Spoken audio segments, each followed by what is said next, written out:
హరి ఓం శ్రీ గురుభ్యో నమ. కృష్ణం వందే జగద్గురు, కృష్ణం వందే జగద్గురు. ఈరోజు భగవద్భక్తులకి, మన సనాతన ధర్మంలో ఉన్నటువంటి యావత్ ప్రపంచములో ఉన్న హిందువులందరికీ ముక్కోటి వైకుంఠ ఏకాదశి శుభాకాంక్షలు. మీ యొక్క ఆధ్యాత్మిక వృద్ధి, తపస్సు వృద్ధి చెందుగాక. ప్రతి ఒక్కరూ ధర్మం కోసం, మీ జీవితంలో ధర్మం అనేది అత్యంత ఆధారము, అధిష్టానము. ఆ ధర్మం అనే ఆ ధ్వజం అనేది ఉండాలి మనకి రక్షణగా. కాబట్టి సనాతన ధర్మంలో ఈరోజు జరిగే ఈ వ్రతం ఏదైతే ఉందో ముక్కోటి ఏకాదశి లేదా వైకుంఠ ఏకాదశి అంటారు. ఎందుకు వైకుంఠ ఏకాదశి అంటే, ఆ వైకుంఠ ద్వారం, ఉత్తర ద్వారం ఈరోజు తెరుస్తారు అని పురాణాల్లో చెప్తుంటారు. అంటే సాక్షాత్తు సర్వవ్యాపి చైతన్య స్వరూపం నారాయణ, ఆ విష్ణుమూర్తి ఈరోజు సకల దేవతా గణాలన్నింటినీ తనతో పాటు సమేతంగా భూలోకములో ఉన్న వారందరికీ ఆ యొక్క కృపా కటాక్షముల ఆశీర్వాదం అందించేందుకు ఉత్తర ద్వారంగా దర్శనమిస్తారని చెప్తారు మనకి. అందుకే ఈరోజు తిరుమల తిరుపతి దేవస్థానంలో శ్రీ సీతారామస్వామి భద్రాచలంలో కూడా దీనికి ఎంతో ప్రాముఖ్యంగా ముక్కోటి ఏకాదశి ఉత్సవాలు జరుగుతున్నాయి. ఈరోజు అత్యంత గొప్ప దినం. అంటే భగవద్గీతలో భగవాన్ ఏం చెప్పారంటే, ప్రతి క్షణము అమృత గడియలు అయినప్పటికీ వ్యావహారికంగా మాసాన మార్గశీర్షోహం అన్నారు. అంటే మార్గశిర మాసం అనేది గొప్పది, ఆ విభూతిగా నేను ఉన్నానని చెప్పారు. అదేవిధంగా ఈ మార్గశిర మాసంలో శుక్ల పక్షంలో ఏకాదశి ఏదైతే వస్తుందో, అంటే ఏకాదశులు అనేవి 24 వస్తాయి సంవత్సరంలో, కానీ ఈ తిథిలో వచ్చినటువంటి ఏకాదశి ఏదైతే ఉందో ఈ శుక్ల పక్షంలో, ఈ మార్గశిర మాసంలో దీన్ని ప్రత్యేకమైనటువంటి ప్రాముఖ్యత ఉన్నది. అంటే 23 ఏకాదశులలో చేసిన వ్రత ఫలము ఈ ఒక్క ఏకాదశిలో వస్తుందని చెప్తుంటారు. అందువలన కోటి అంటే రకము సంస్కృతంలో, 33 కోట్ల దేవతలు అంటే 33 రకాల దేవతలు అని అర్థం. అంటే 11 ఏకాదశి రుద్రులు, 12 ఆదిత్యులు, 8 వసువులు కలిపితే 31.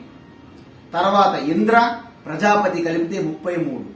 సో ఈ 33 రకాలకి 33 కోట్ల అంటారు. మరి మిగతా దేవతల సంగతి ఏంటి? మిగతావన్నీ వీటి యొక్క విభూతులుగా ఉంటాయి.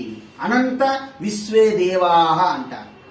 అందువలన వీటన్నింటికి చైతన్య స్వరూపమైనటువంటి ఋషికేశ అంతర్యామిగా ప్రతి ప్రాణిలో ఉన్నారు. ఈశ్వర సర్వభూతానాం హృదయేషర్జున తిష్టతి అని, సమం సర్వేషు భూతేషు తిష్టంతం పరమేశ్వరం, అహమాత్మ గుడాకేశ సర్వభూతాశయ స్థిత. కాబట్టి దీనికి ఆధ్యాత్మికంగా కూడా అర్థం ఉన్నది. ఏంటి? ఏకాదశి. ఏకాదశి అంటే 5 జ్ఞానేంద్రియములు, 5 కర్మేంద్రియములు, ఒక అంతఃకరణం కలిపితే ఏకాదశి అయినాయి. అంటే వాస్తవికంగా మనము అనాత్మ జడ ప్రపంచములో మనము వ్యవహారం చేస్తుంటాము. ఈ వ్రతం రోజున వాటన్నింటికి హాలిడే ప్రకటించాలి. ఎలాగైతే ఆదివారం ఆడవాళ్ళకు సెలవన్నట్లుగా ఈ ఏకాదశి వ్రతం రోజు ఈ 11 అంటే 5 జ్ఞానేంద్రియములు, 5 కర్మేంద్రియములు, ఒక అంతఃకరణ మనసుకి హాలిడే. కానీ మామూలు హాలిడే ప్రకటిస్తే వీటికి గదిలో పెట్టి తాళం వేయడానికి లేదు. ఇవి అత్యంత చంచలంగా ఉంటే ఏదో పని చెప్పాలి. ఎలాగా? ప్రవహిస్తున్న నదికి ఆనకట్ట వేశారు, బాగానే ఉంది, మరి ఆ నీటి సంగతి ఏంటి? వాటికి కూడా కాలువల ద్వారా ఎలాగైతే ఒక పంట పొలాలకు ఉపయోగించుకోవాలో, ఈ 10 ఇంద్రియములు మనస్సుని ఆధ్యాత్మిక చింతనలోకి ప్రవేశపెట్టాలి. దానినే ఉపవాసము అంటారు. అంటే మనకి ఆకలి రుచి ఎరగదు, నిద్ర మంచి పరుపుని చూడదు. అందువలన సాధారణంగా మనం ఆహారానికి, నిద్రకి మనము చాలా బద్దులై ఉంటాం. ఈ రోజున నిద్ర, ఆహారం మానివేసి కేవలం అంతర్ముఖంగా ఉండడం అనేది ఏకాదశి వ్రతం యొక్క ప్రాముఖ్యత, గొప్పతనం. అందువలన ఎప్పుడైతే మనం ఆత్మస్వరూపం కాని దాన్ని అనాత్మ అంటారు, ప్రపంచం. కాబట్టి ఈ ప్రపంచ అనాత్మ చింతన నుండి 10 ఇంద్రియములను వెనక మరల్చి మనస్సుతో సహా అంతర్యామిగా ఉన్న ఋషికేశుని యందు నిలపవలెను. దీన్ని ఆధ్యాత్మిక ఏకాదశి అంటారు. కాబట్టి కుంఠః అంటే మీలో ఉన్న మలినము, మీలో ఉన్నటువంటి ఆ బద్ధకము, చెడు, ఆసురిక తత్వాన్ని కుంఠః అంటారు. వికుంఠః అంటే ఆత్మ చైతన్య స్ఫురణకి వికుంఠః అంటారు. వికుంఠకే వైకుంఠః అంటారు సంస్కృతం, కర్మధారీయ సమాసం. కాబట్టి వైకుంఠః అంటే సాక్షాత్ ఆత్మ. అందుకే విష్ణు సహస్రనామములలో ఒక పేరు వైకుంఠః అని ఉంటుంది.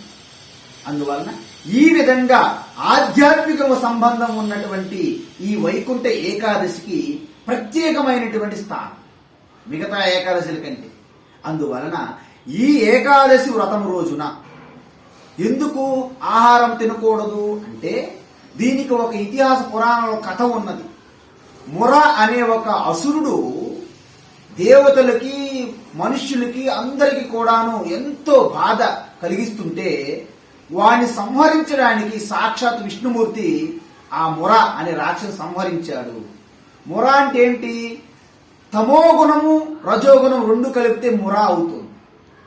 ఆ ముర ఎం అంటే తమోగుణము, రా అంటే రజోగుణము, ఈ రెండింటిని కలిపినటువంటి రాక్షసుడు ఎవడు? ముర. ఆ మురని అంటే ఏంటి? అరి అంటే మురారి అంటే ముర యొక్క శత్రువు ఎవరు? పరమాత్మ. అందుకే పరమాత్మని మురారి అంటారు. అయితే కథలో చెప్పుకుంటూ పోతే ఏమైందంటే, హే ప్రభు, మీ ఏకాదశి వ్రతం రోజున ప్రతి ఒక్కరూ శ్రద్ధాభక్తితో వ్రతం చేసి వాళ్ళ పాపాలన్నీ పోగొట్టుకుంటే మరి మా పరిస్థితి ఏంటి? మాకు స్థానం ఎక్కడ? అప్పుడు ఆ అసురునికి కథ రూపంలో భగవాన్ ఏం చెప్పాడంటే, ఆ రోజు ఏకాదశి రాత్రి ఎవరైతే ఆహారం తినకుండా అంటే అన్నం భుజించకుండా వ్రతం చేస్తారో శ్రద్ధాభక్తితో వారికి ఎటువంటి పాపములు అంటవు. ఒకవేళ ఆ రాత్రి ఆహారాన్ని తిన్నచో అంటే ఆ ధాన్య పదార్థములో ఆ ముర వాసం ఉంటున్నదన్నమాట. ముర అనే రాక్షసి తత్వము మనము ఏకాదశి రోజు రాత్రి తినే ఆహారములో ఉంటుందన్నమాట. అందుకే ఆ రోజు ఆహారము వర్జితము అని చెప్పారు. అదేవిధంగా జాగరం ఎందుకు ఉండాలి అంటే, మనం ఎప్పుడైతే కళ్ళు మూసామో తమోగుణంలోకి వెళ్ళిపోతాము, బయట ప్రపంచంలోకి వెళ్తే రజోగుణంలోకి వెళ్ళిపోతాము. ఈ యొక్క రజోగుణము నుండి మనం లోపలికి వచ్చాము ఉపవాసం చేసుకొని.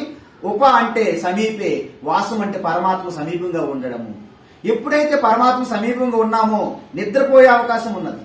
కాబట్టి ఆ రోజంతా మెలకువగా జాగరణతో జాగరూకులై పరమాత్మ చింతన కలిగి ఉండడాన్ని ఏకాదశి వ్రతం అంటారు. ఏకాదశి వ్రతముతో మీరు వైకుంఠాన్ని పరమాత్మ చేరుకుంటారు కాబట్టి దీన్ని వైకుంఠ ఏకాదశి అన్నారు. అంటే ముక్కోటి దేవతల యొక్క ఆశీస్సులు, ఆశీర్వాదములు కూడాను ఒకేసారి మీరు పొందుతారు కాబట్టి దీన్ని ముక్కోటి ఏకాదశి అన్నారు. కాబట్టి ఇలా ఈ ముక్కోటి ఏకాదశి రోజున చేసే తపస్సు ఏదైతే ఉందో సాధారణ సమయాల్లో చేసే తపస్సు కంటే కొన్ని లక్షల కోట్ల రెట్లు అధికంగా ఉంటుందని దీని యొక్క స్తుతి అనేక పురాణాల్లో, పద్మ పురాణాలలో, అనేక పురాణాల్లో చెప్పడం జరిగింది.